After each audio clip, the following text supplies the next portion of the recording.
I think we're live, Ben. So thanks for joining me again. Long time no see. So glad to be here with you. Yeah, you've been on a couple times.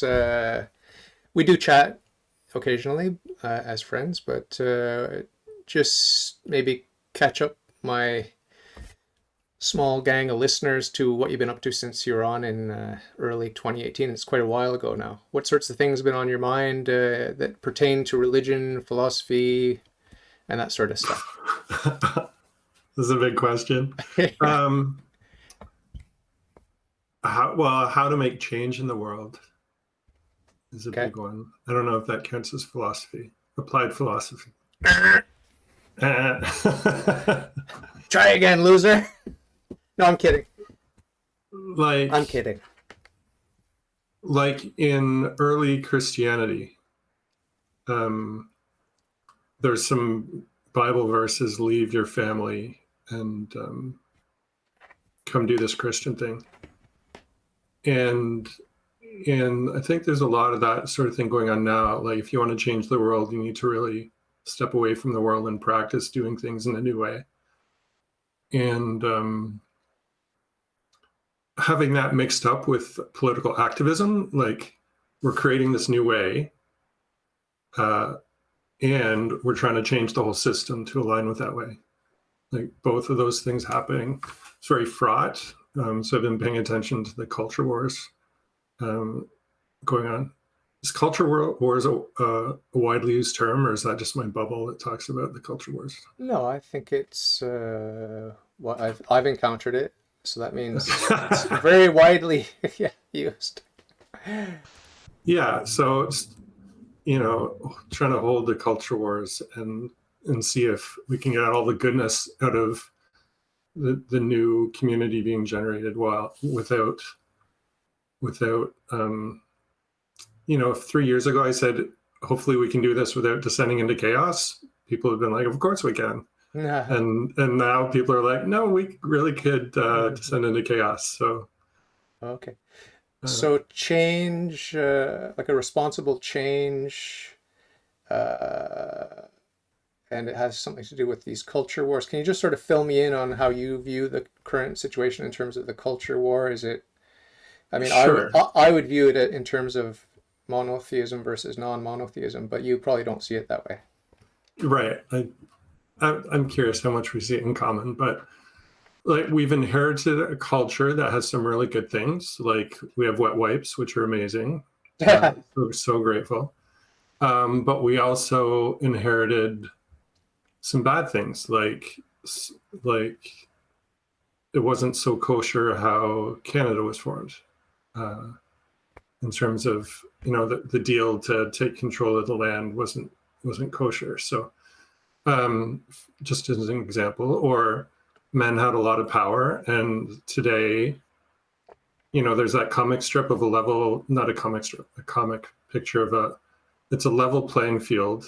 Um, a man and a woman have the same distance to go, but the woman has more obstacles in the way. Like, if we're just thinking a man and a woman in a relationship, maybe the woman's more likely to have to clean the dishes or something, still stuck with the patterns of housework. Not every household, David, but Ah. uh,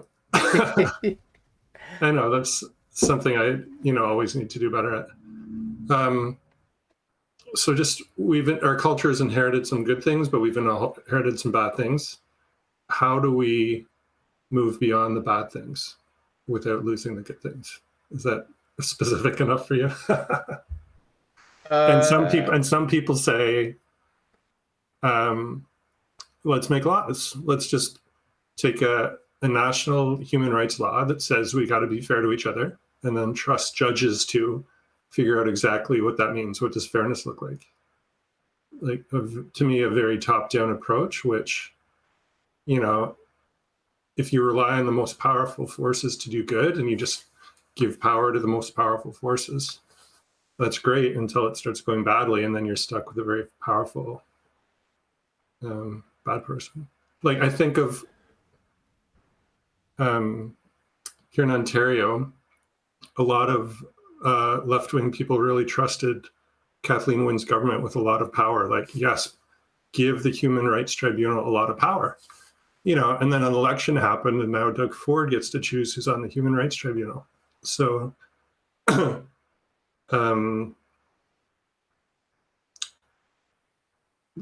culture wars are kind of between people who are really trusting and powering a top-down human rights system, and I think people who are saying we don't trust that power.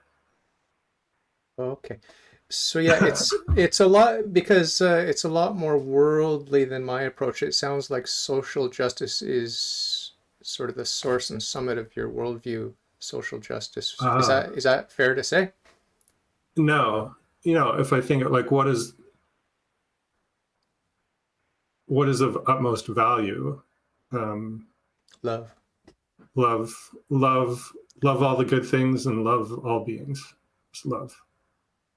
Okay. And when a lot of Christians talking about loving God, and the atheists who use Christian language, who you find in the United Church, I can agree with a lot of that. Of like, if loving God means loving wherever we came from, loving all the good things that exist. Yeah. That's my understanding. Even as a Catholic, my understanding of loving God is to love neighbor. Yeah. For God's sake, that's what it boils down to. That's why Jesus said, "You loved me when you loved your neighbor that was imprisoned and sick." That's what it boils down to. Yeah, and you don't need a whole long process to do that. The moment you love your neighbor, you're, if you want to say, you're found, or you're there. Like yeah. That's grace. Grace is final destination. Nah. But it's not just love your neighbor regardless of the circumstances. There's also trying to improve the circumstances. Yep. So yeah, I feel like in this moment I can find grace in any situation, hopefully. Yeah. And but also trying to improve things. Like if I see someone curled up in the dark, screaming in pain, I want to love them and help them. And I don't want to just love them. I want it to actually have good results. I want them to not be curled up in pain. Yeah, great saint said, when I'm hungry, that's a material or a natural problem, but when my neighbor is hungry, it's a supernatural or it's a supernatural problem. It's a spiritual problem. It's beautiful. So that's how we have to look at it, like in terms of seeing Christ in the most vulnerable, and when you reach out to that person that needs help, there's a tendency to think of it in terms of virtue signaling, or I can get a lot of hits on my Instagram if I publish this thing where I gave $10 to a bum or whatever it is. You do see a lot of that. And I think even that is good. I mean, even that is good, because even if you're doing it for the wrong reasons, there's still goodness coming out of it. But for that person individually, subjectively, they're not getting as much out of it as they could be if they had better intentions. That's the missing piece. That's why we don't want to encourage that. But it's still good when people are virtue signaling and just doing things to be seen. You agree with that? There can be good consequences of people trying to look good. Yeah. That's why I was a Trump supporter, because I don't believe he is pro-life, but he certainly wants people to think that he is, and that's good enough for me. Right. He didn't really choose Trumpist Supreme Court judges. He picked Federalist Society Supreme Court judges who are going to be conservative on their interpretations. That might have been not totally. Anyway, judges who are reliably going to do what you want on that particular issue. I'm never holding my breath anyway. It wasn't like I thought, the savior Trump has come now, everything is going to be rosy. No, but at least it's encouraging. At least it's encouraging to get a few headlines where it's like, oh, this guy seems to be doing some stuff, and there's some feedback that there are actually effective changes made, and then now they're being reversed under Biden, of course. But it is what it is. I have no great hope of a worldly savior, and the Jews of Jesus' time, even his followers, thought that he was going to be a worldly type of savior, and he said, "My kingdom's not of this world." So Yeah, so I think for me, feeling like, I've figured something out about love. I've got more to learn, but like that moment of deciding or realizing love is good. Um, I've had that moment. I Yeah. still, forget every day and waste time playing chess or whatever, but um, I still need my reminders and my motivations. But Can you it tell feels us when like, you realized that love is good, and you remember the moment or moments where it crystallized for you? yeah, when your dad said to me, "You're lost," Oh, and then no, it took a while after that. That was the that was before the moment. so are you being serious now?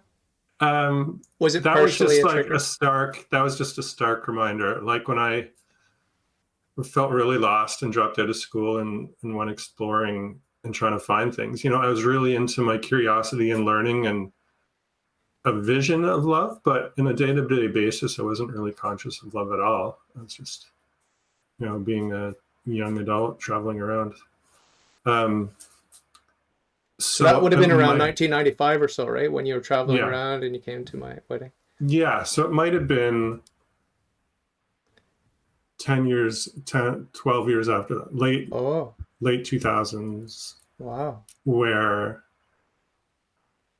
um, living at a retreat center, and just I think it was little moments of like walking by people in the hallway, people I lived and worked with. So we saw each other a lot. Hmm.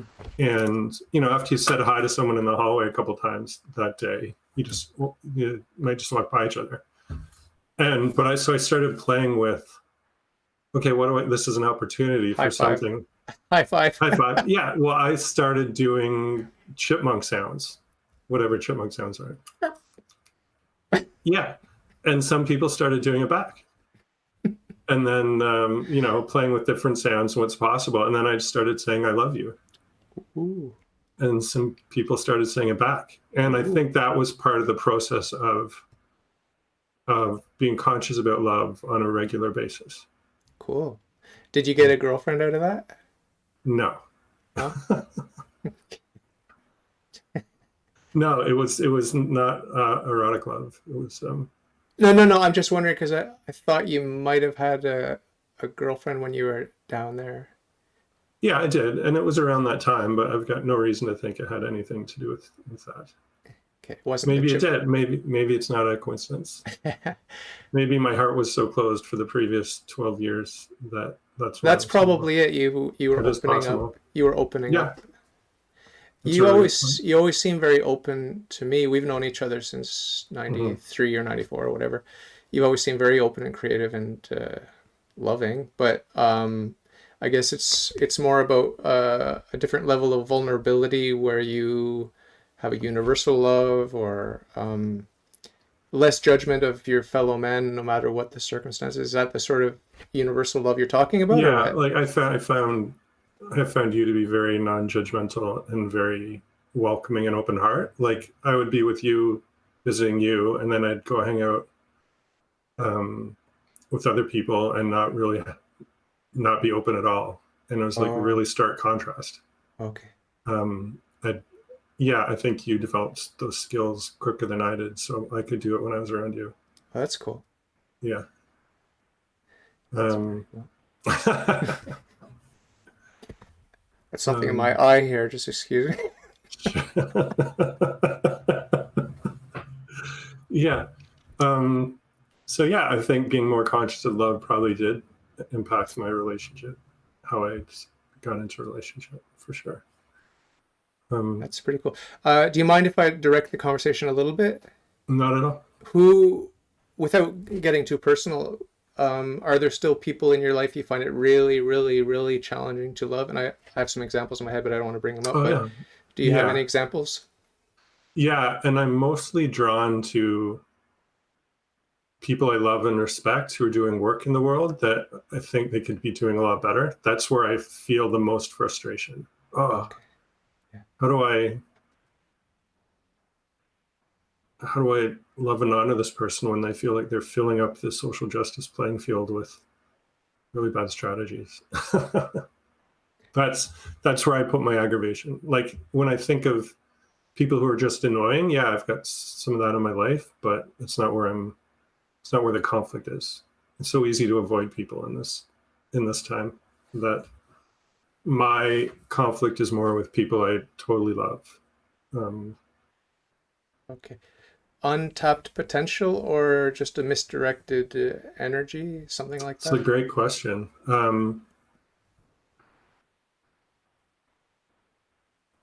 Well, I think of that dynamic of people separating from the larger culture to create a healthier culture while also trying to transform the large culture. And so it's someone I think, oh, I love what they're doing in creating this new culture. Like I would love to hang out in this community that they've created. And I think that strategy within a community works extremely badly for a country. So frustrated that they don't see something that I see. And I'm aware that what I see isn't perfect. I could be wrong, but there's just a lot of frustration there. And there's also, I experience a culture of let's go straight in and see if you're on my team. So I'm going to start our conversation with the most challenging question to make sure you give the right answer.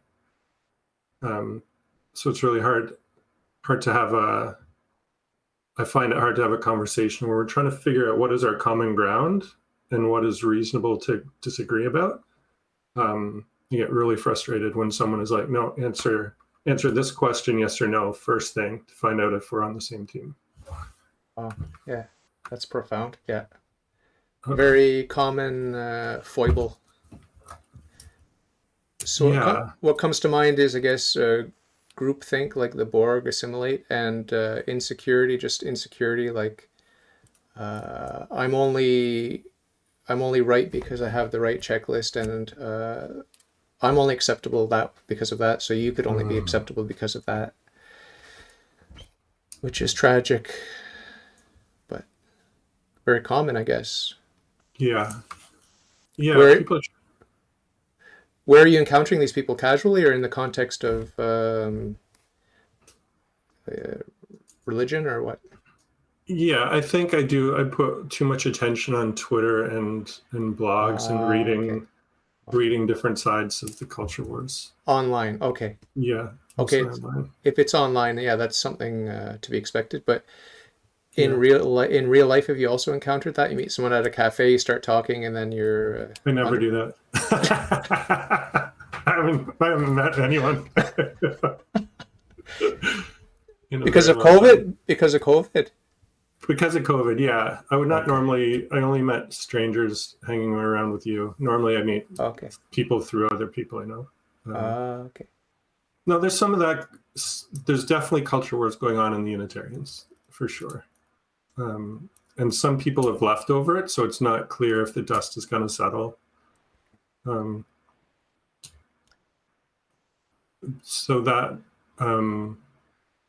but again, that's mostly stuff I'm encountering online. It's not stuff where I'm part of a daily community where that's happening. Okay. I don't know if you know, I've withdrawn the past year. I've withdrawn from social media and even email. It just sort of discouraging people from communicating with me. Good for you. Just took a little break because there was a lot of, people when they know you have, like I have this podcast and there aren't many people aware of it, but those who are aware of it, a lot of them want to just send me content. What do you think of this? What do you think of that? And sort of challenge where they disagree with me, like challenge me. And it was fun for a couple of years, but eventually just you see the futility of it. I mean, I've seen maybe a couple of people that under the influence of our ongoing dialogue have shifted their perspective in a positive direction, which I think is good.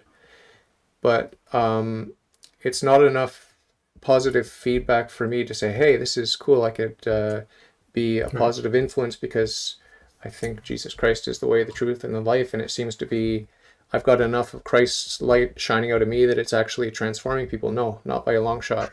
So I'm not really incentivized or motivated to think of myself that way. I think of myself more in terms of share the enthusiasm of my point of view, and I'm not really interested in people if they want to disagree with me. It's just not that interesting. That might just be a laziness or passivity, excess of passivity on my part. But you talked about wasted potential. I think of myself who wasted a lot of potential. Do you have concrete advice as a sort of, uh, I'm asking in all sincerity. I'm not being silly Yeah. or putting you on the spot. I'm actually interested. Yeah. Today, about my lifestyle, and, you might have something that you've thought for a long time, but you've never had the courage to tell me, like, hey, David, have you ever thought maybe you should do this or you should do that? Just maybe a little change in my attitude or something like that. Is Yeah. there something like that constructive you could tell me, just as an example, because it would help the listeners too to know what you mean by the frustration that you have with people that you love, and Yeah. that they could be doing something just a little bit different, more effectively. Yeah. I don't like something that comes to mind is do your utmost to find value in other people's beliefs. Yeah. Um, I think not only are you more likely to learn, but you're more likely to just explain their point of view right, and then they'll be more interested in listening to you. Like, oh, that guy gets me. Yeah. I So agree with that. I agree with that. okay. I profoundly understand your point of view. No, Yeah, but it's difficult. It's difficult to understand people. That's the goal. That's the goal. But I've been mhm. married for 25 years, and it's just the discover. It's just surprise after surprise and discovery and layers of Yeah, hidden stuff, and of course recognizable patterns. And this is an interesting topic to segue into with people.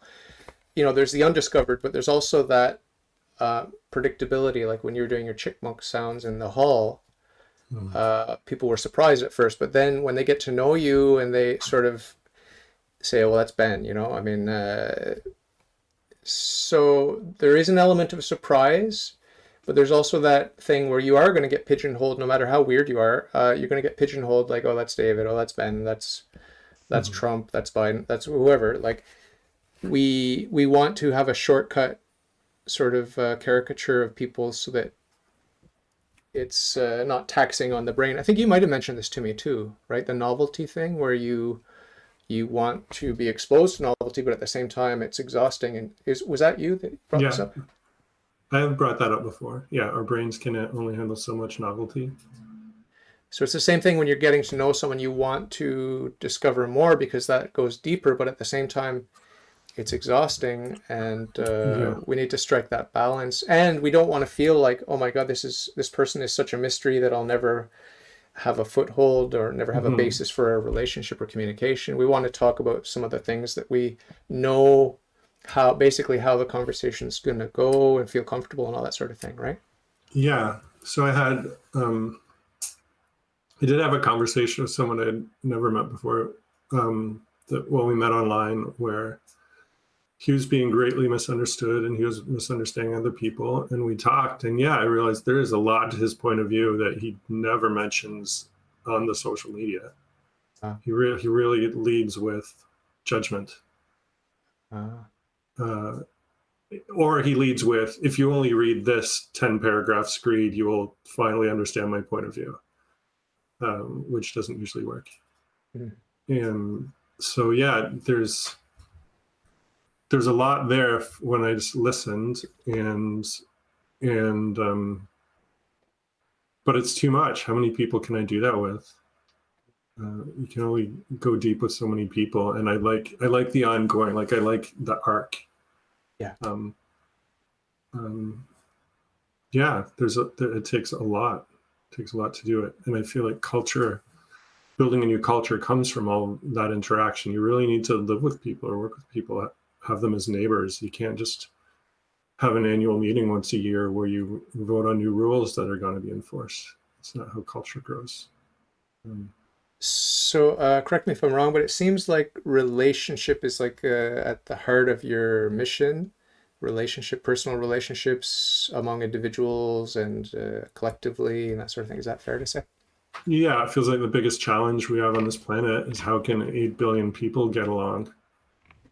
Like, get along well enough to not destroy the planet, get along well enough to stop killing each other. Yeah, that feels like top priority for me. Um, I have an interest in like technology and where's the future of consciousness going for sure, and where's the future of biological comfort and resilience, where is that going? That's interesting, but even if I lived 100 years from now and got to see that new technology, I'd still have the issue of can however many billion beings get along. That feels really rich. You're familiar with the Catholic notion of subsidiarity. What do you think that Yeah, plays? I Do you love think it. plays a big I role in your? absolutely love it. um, yeah, make things as at the most personal level as possible. Have that right. So a Catholic, what's a local Catholic group called? A parish. I don't Yeah, remember. Decides for themselves what programming to do. If I understand correctly, that's not there's decided in Rome. there's a council of citizens that helps the priest to direct this all kinds of things pertaining to the parish, whether it's outreach or whether it's how the music is put together. There are all kinds of Yeah, decisions made by the people of that community. Yeah. yeah. Huge fan of subsidiarity. When I'm talking with most other friends I talk about where this comes up, they would bring up an ecological mindset where most of the action in an ecosystem is on the Local. microscopic level. Yeah, Oh, locally organized. Like most of the biological action in a forest is happening at the micro level. Uh, in a sense, that's subsidiarity. It's mhm. except without no one deciding what level. It's not conscious subsidiarity. It's just like most of the energy is in the one-on-one relationship. That kind of reminds me of Guy Madden's film "The Saddest Music in the World." He's a Canadian director. Have you seen it? I haven't. You should watch it. It's fun. But this woman lets her tapeworm decide everything for her. That's the sort of what came to mind when you're talking about the bacteria deciding how the trees are going to grow and all that sort of thing. Yeah. Right. Okay. So Good. she All right. she just follows her gut literally in that way. That's Tapeworm. hilarious. It's an Um, absurd film. I want to talk about reasoning at some point. Yep. Um, but yeah, subsidiarity. Yeah, like in my denomination, we had a vote at the national meeting. Do we support pursuing a Green New Deal? And like there had been things written proposing a Green New Deal. There weren't necessarily specifics, but my feeling from reading it was, oh, the people leading this, the most influential people in this process, really want to hand a lot of power to Washington. Like if you want to build any new building, there's going to be a lot of federal codes you need to follow to make sure your building is green. And a lot of money will run through Washington to the builders. And I really felt this is not subsidiarity. This is running straight through Washington. Yeah. Yeah. And the vote went through. 99% of the people in the room put their hand up. Wow. Wasn't even close. Yeah, and it was really like, wow, this people here really trust Washington more than I do, or Yeah. trust the federal democratic process more than I do. Yeah. So yeah, and I don't have answers around. Like, there's a sense in which countries are contrived, and we want justice for the whole world. And like I feel like every level is contrived in some way. Like if the Catholic Church had grown up in a different way, you might have had like different sized parishes and different cardinals representing different levels, like regional, Yeah. continental. You know, it could have been the same church but in a different shape, Yeah. just because of accidents of history. Um, um, what am I trying to say? There's a certain arbitrariness to at what levels of power some things happen. And if all the power is local, then we can't coordinate on things like migratory birds, like even really practical stuff like How do we make sure or rivers, how do we make sure the river doesn't get polluted before it gets to me? I need to coordinate with everyone upstream. So you need levels of government to do that. And we just end up with this soup of government where there's all these things of different sizes trying to take action. And it seems like most of my friends don't care what level of government things happen at. They want the most effective, whatever level of government is effective is where they want the power. So if the Ontario government can make the education system fair, give Ontario the power. If the federal government says, oh no, we'll make it fair, people I know are like, who cares what the Constitution says? Let the federal government make it better.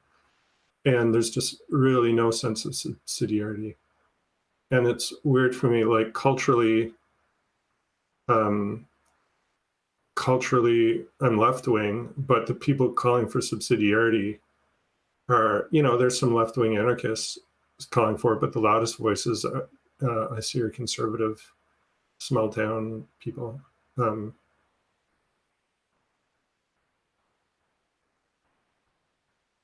Anyway, so it feels complicated. Yeah. That's why I don't touch it with a 10-foot pole. Can I bring up Yep. thinking? I've been thinking, I really like paying attention to people who call themselves rationalists, who are trying to have fewer cognitive biases. Okay. And a really good criticism of them was that they really should call themselves the irrationalists. Like they're saying that we don't think well. The problem is we don't think well. We are subjected to confirmation bias and dozens of other biases. So they're really humbly recognizing their own irrationality, even though they call themselves the rationalists. But someone criticized them saying, wait, there are limits to rationalism. Our brains can't, like one of the traits of being rational is to update when you get new information. And this guy said, culture can't work that way. When I see you tomorrow, I need to be pretty confident you're going to have the same beliefs you have today. Like if you like pizza slightly less tomorrow because you've updated your beliefs or whatever, just if you've got a million different beliefs and you're constantly changing the scales on all these beliefs based on new information, that's too unpredictable. Like I need to know that when next Christmas comes around, you are going to believe in having a Christmas party. Otherwise, I can't plan my year. We need some level of predictability. So this guy, he just said, no, you shouldn't update most of your beliefs based on new information. You should reinforce your beliefs based on new information so that you're predictable to the people in your life. So it's intentionally being irrational, intentionally ignoring new information or like choosing to use confirmation bias as a tool so that you're more predictable. And I thought, I really have wondered about that. And, I shouldn't take good reasoning too seriously. It's not necessarily what the community needs. I'm still playing with that. Yeah. And then another way that reasoning someone said groups of people reason. So a group can come up to a reasonable decision, even if the members of the group are just parroting what they heard. Somehow maybe it doesn't take too many thoughtful people in the group to make a good group decision, or even maybe it's an automated process like in ants or bees, whatever it is, finding out where the food is, where they make a very reasonable choice about finding the food, even though there's no reasoning on an individual level. So someone said humans do that. They thought humans do that. And that can explain why there are so many bad reasoners. There's so many bad reasoners. It's so frustrating. But maybe we are a species where the reasoning happens in groups. And so if I try to help someone become a better reasoner, the main impact might be just to alienate them from their group. They're no longer being a good group member. The reasoning isn't supposed to happen at the individual level. It's supposed to happen by telling each other stories and I don't know what else. So So I felt this is just in the last few months, I felt really challenged by people who are saying, don't teach people thinking skills. That's not what the human species needs. I can't believe I'm saying that, because I love Yeah. reason. I love logic games. I love, physics and working things out reasonably. Yeah, but if you think about a romantic relationship, reasoning is not the way forward. It's not the way forward. Yeah. It's a good way to feel superior to your mate. Yeah. Right? That's about it. That's about it. Unless it's like, hey, should I stick my finger in this hole? Like, no, I know what's on the other side of that hole. And it's like it's whatever, something that's sharp or something that's going to hurt you. I have a good reason not to do it, so please, because I love you, don't do it. Like, other than extreme cases like that, there's not much place for reasoning in a romantic relationship. Or even in a parent-child relationship. I don't think there's a lot of room for that. Any really human relationship, I don't think there's a lot of room for reasoning. It's not that important, I don't think. Do you, I ask my wife every day, do you love me? Do you still love me? And I need to know the answer. It's like,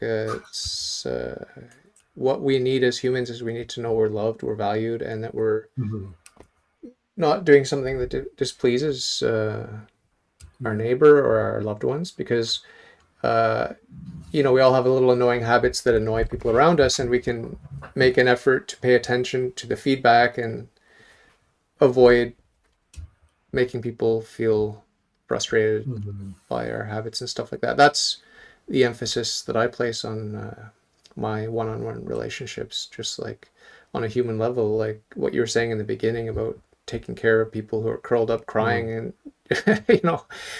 when I sprained my ankle on last Monday, it's been a week now almost, one of the perks, one of the silver linings is now I have actual proof that my wife loves me, because she was genuinely upset and taking care of me and really like giving me foot massages and stuff like that. And That's nice. I said, wow, you really do love me. I wasn't sure, but we've been married for 25 years. So the human relationship is something very delicate, fragile, and subject to doubt and misinterpretation. And we get along very well, but there's always that mystery, like, what is the other person feeling? What do they need?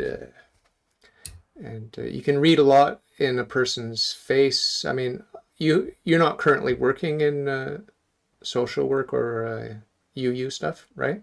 I run a kids program. I run a Unitarian kids program. Do. So body language and how to read faces and how important that is, right? Hopefully I've got some of that. I'm one of those people who can't tell what characters in a movie is who, like remembering faces and putting them to. Oh, okay. I'm not the best at that. Yeah. Okay. But yeah, noticing if a kid's body language gets really shut down and becoming curious about what's going on there. Yeah. Yeah, or if you had to do an improv skit about the different emotions, you could portray that, what the signs are. Yeah. Good skill to have. It's handy. It's nice. I do wonder sometimes about my empathy level, if it's medium, like average or below average. I don't think it's above average, but it might be. I don't know. But I do often wonder, am I just, because I've been watching shows about autism and a lot of these people just mimic the proper behavior to get along. I was wondering, do I do that? Is that what I do? Or, I'm not sure. But I do sincerely grimace when I see America's Funniest Home Videos and someone falls down. Like it is painful for me. It is really painful for me. You have empathy, David. Okay, thank you. Good to know. Yeah. Yeah, and yeah, that feels so. I mean, my partner is a psychotherapist, and her main tool for healing is just to pay attention to people. I thought you were going to say my partner's a psychotherapist. Okay, that's pretty. That's pretty intense. Yeah, I didn't realize that she had that title. yeah. Wow. And there are some therapists that really try to get you back into earlier memories and say, don't, it's not about you and me. Stop projecting your feelings onto me. Just tell me your story. Whereas her style of psychotherapy is much more like, you project your feelings onto me. I'm right here. Cool. How do you feel? You're angry at me right now? Tell me about that. How's that feel in your body? So, yeah, I love it. I mean, this something I love about her is just so good at connecting with people and Ah. feeling their feelings. And it's healing. It's a healing force. So It's absolutely you get free beautiful. psychotherapy every day, or? Well, that's one of our jokes. Is actually, it's been a while because we've gotten better at it. Is like, I would say, you're not my therapist, or she would say, I'm not your therapist. And I would say, I'm not your minister, or whatever. Yeah, that's fun and cute. There's a bar joke in Um, there somewhere, I'm sure. Well, that's pretty um, cool. yeah, and I noticed saying this that I feel really strongly about that. But where the real tension for me is in healing people goes to like the more reasoning and social action place of like, you could help someone a lot, someone who's homeless. They might really appreciate it if you empathize with them. Oh, I'm so sorry you're homeless. I really feel your feelings. That might help, but it only goes so far. And helping create a better housing policy might help a lot. Yeah. Um, You know what St. James said, right, in his epistle in the Bible? he said tiny houses and deregulate housing. He said if someone tells you they're hungry and cold and you say, oh, well, bless you, go and be warm and well fed, I mean, it doesn't do anything. Yeah. You have to actually feed them, give them the Yeah. cloak off your back or whatever. Or the cloak off the taxpayer's back if you're the government. Yes. Yeah. Yeah. And we can do that. We can do that too much well, sometimes we offer, I'm saying we in a very vague place. I'm not talking about my congregation, but sometimes we can offer the empathy and compassion and just say, oh, we're not actually a service. If you actually need services, here's a list of phone numbers to call. We can do that. And, and actually feel like, okay, since we're being so clear about what we're offering, we can find out how much people want it, do they come back if that's all we're offering? And some people really appreciate it. But yeah, I would rather be someone who can join a discussion on housing policy and change people's minds,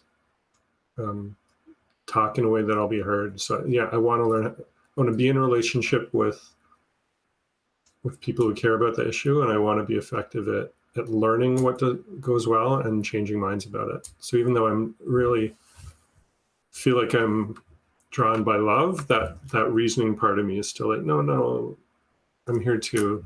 We need to reason out some, what housing policy do we want and how are we going to create it. That feels alive for me. Have you ever lost sleep over a social issue that was way bigger than you, that was maybe your city or your province or your country or your continent? Good question. Well, I don't know if you can count staying up late on election night.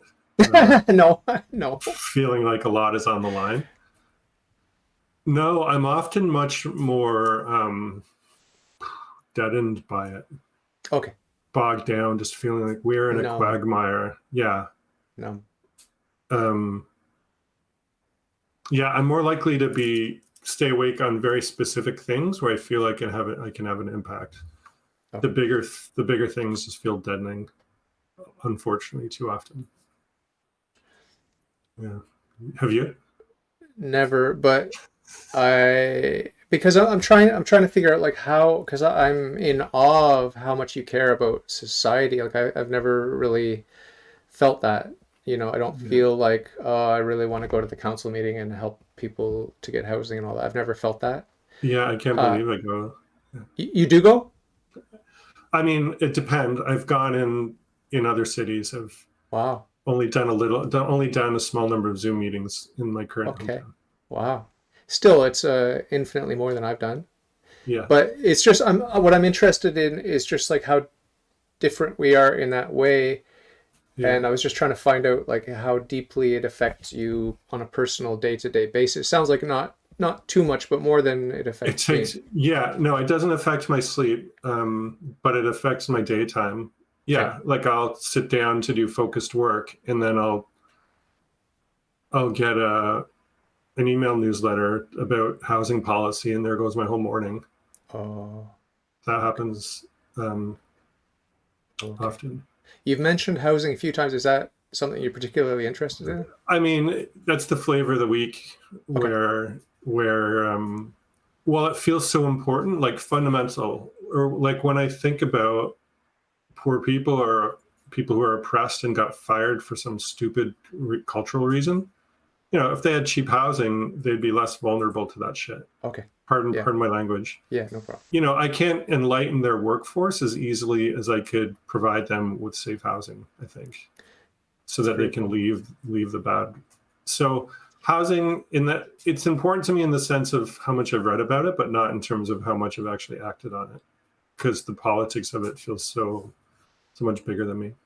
I don't want to get too deep into it, but I'll just get your quick reaction to the idea of world hunger. There are a lot of people that are hungry. They don't have access to clean drinking water. To me, clean drinking water is like the number one thing.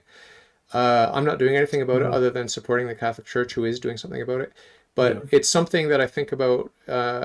It's like, why are we even excited about the first world problems when we have so many people that don't have access to clean drinking water? Yeah, that's a great one. And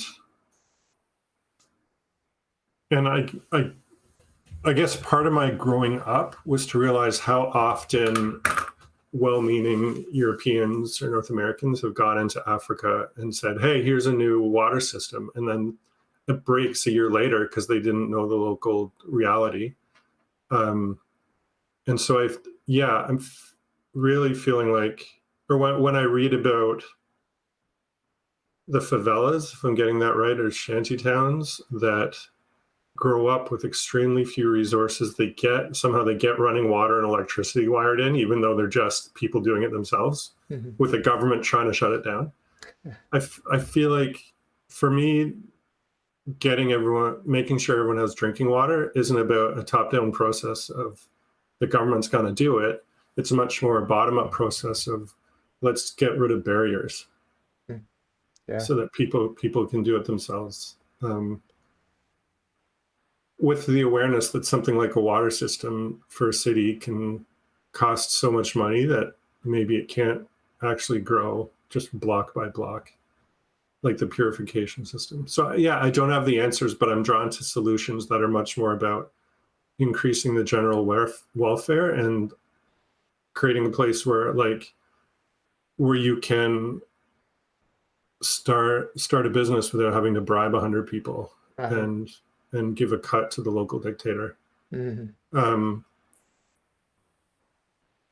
Yeah, I really like being drawn to issues that affect most people, like the Malarial Foundation, or the GiveWell organization, where their job is to rate charities based on how far your money can go. Meta charity. Yeah, exactly. Yeah. So you've read, you're familiar with Karl Marx's philosophy about the means of production and all that sort of thing. Is there a connection between capitalism per se and people don't have access in 2021 to food and water? Is there a direct connection, would you say? It's a great question. I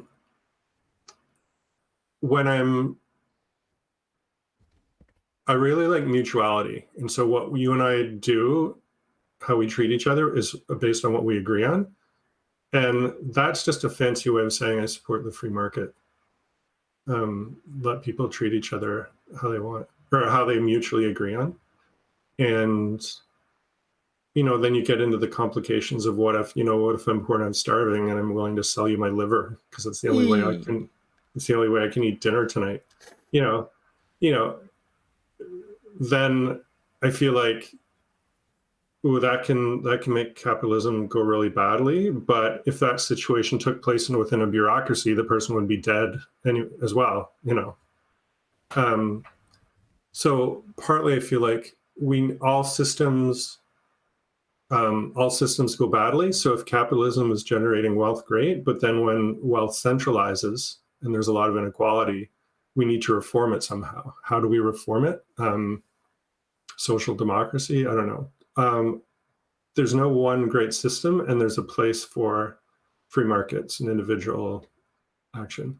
Okay. Do you think? I forget your question. Do you think? I got a new question for you. Do you think that charitable donations and volunteer hours that directly affect world poverty and clean drinking water for those who don't have Right. access? Do you think that the sort of numbers of donations and the number of man hours spent volunteering, do you think that that is the best estimate of how many people in the first world actually care, or do you think a lot more people care but they just don't get involved? Yeah, I think there's a lot of people who believe that you can best help poor countries by not invading them. That's a big one. If we stop invading them, then that'll help a lot. Seems Yeah, obvious. there's a lot of people say if we stop making their lives worse, and there's also a lot of people who say, oh no, we should help them develop a liberal democracy. Like we've got the system. If they use our system, they won't have poverty anymore. A lot of people believe that. I'm not saying that they're right. I'm just saying a lot of people believe that. I'm not a big fan of exporting systems to other people without their consent. But I also believe that countries that are able to successfully adopt liberal democracies have huge decrease in poverty.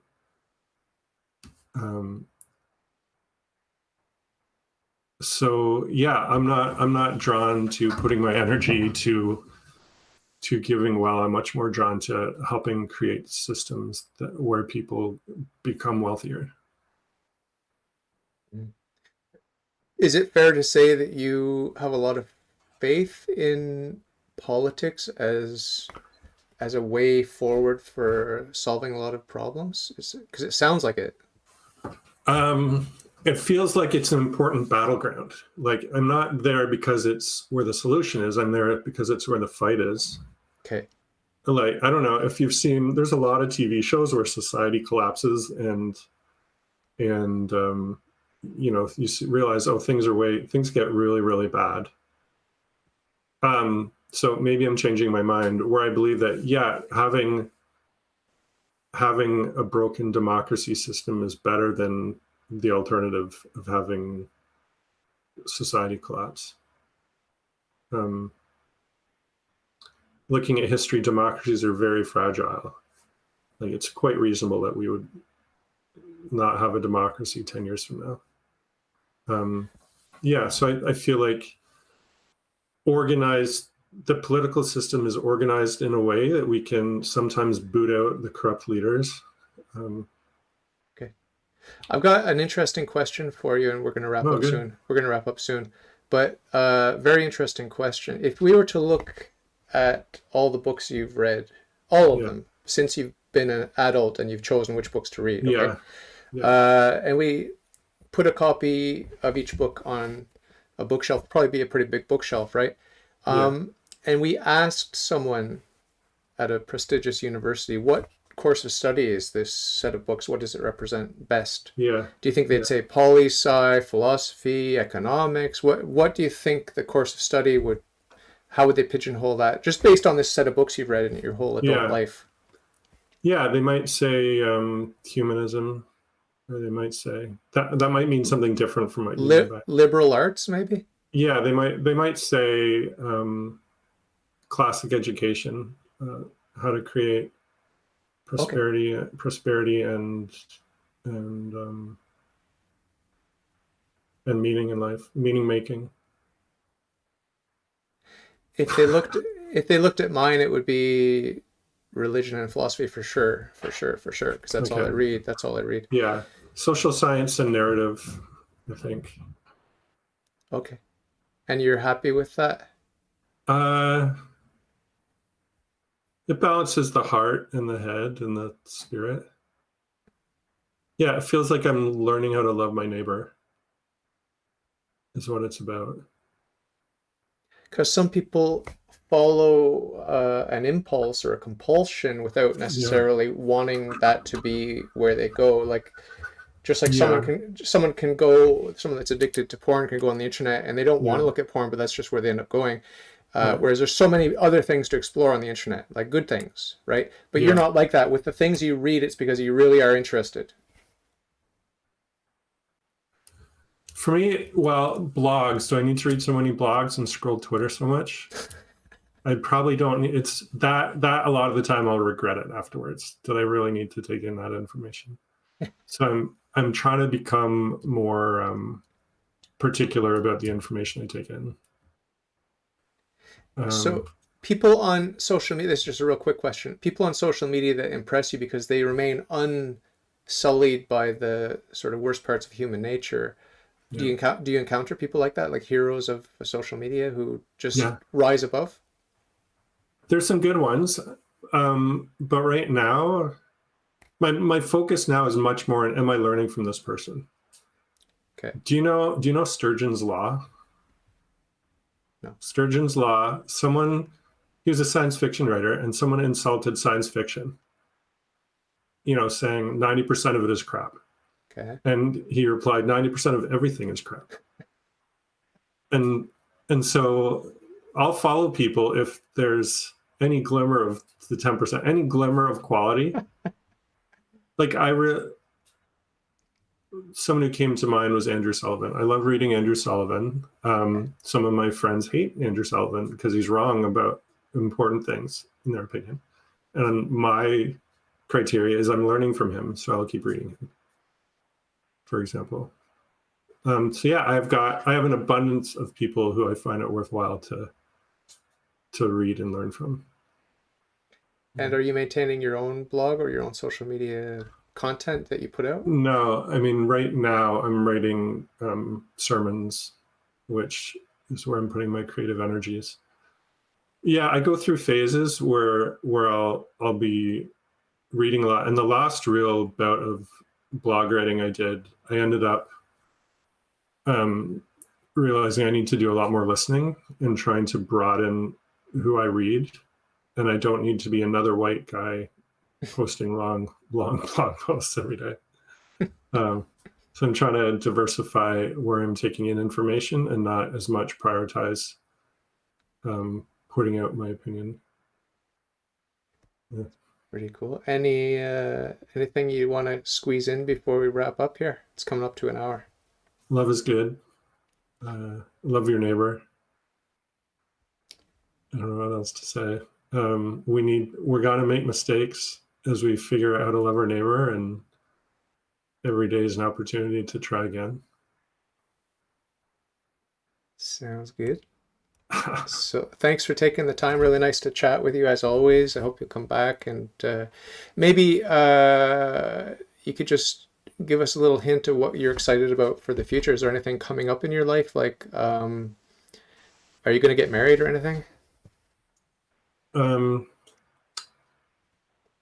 You don't have to answer that one.